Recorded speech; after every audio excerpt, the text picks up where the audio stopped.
I did not notice this at first, but the power supply does list its average output as well as its max, which means its continuous output should be around 250 watts. I also dug around in my bin of parts and found two 80mm fans that I could put in. That's pretty much all I've done since the last video on this case, but I figured I would post at least a little update video, seeing as how I noticed the continuous rating on the power supply, as well as the fact that my parts are coming in tomorrow. The only thing that slightly concerns me is how close the upper fan is to where the motherboard would be mounted. I do not know yet if that will be causing any interference. Now I would like to make a little note about continuous versus peak output. Now here it's listed as average versus max output.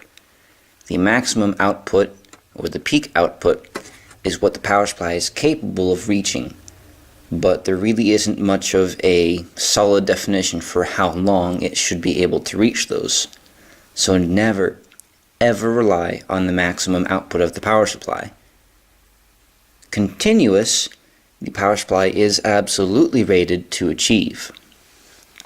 And this means that this is what you should really be basing your numbers off of. It's no use having a 750 watt power supply if it's only actually capable of producing 500 watts continuous. Now I have actually seen this a few times on the cheaper power supplies. Another thing that I must say is that with most cheap case manufacturers, they outsource their power supplies to other companies, and they pick up the cheapest from whatever they can get.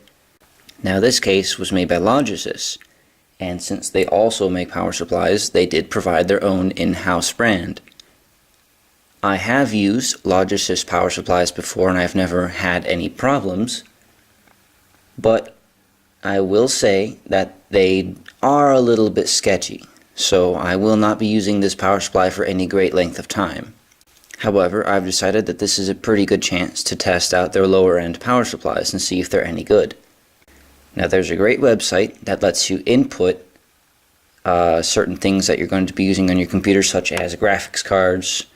It'll let you choose the motherboard size, what CPU you're going to use, any peripherals such as fans, optical drives, card readers, things like that. And it will tell you the power usage that you can expect to be using on a day-to-day basis. I will be putting a link to that website in the description. Based on our build, while we are using the quad-core processor and the R7 we will have a total power draw of 205 watts.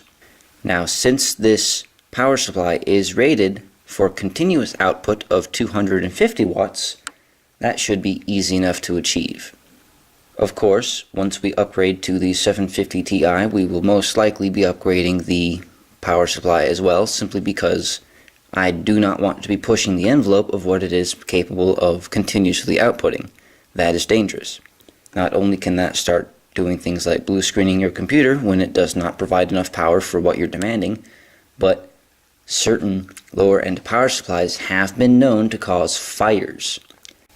Anyway, hope you found this video useful. This is Kitsep, and I will see you tomorrow with the build.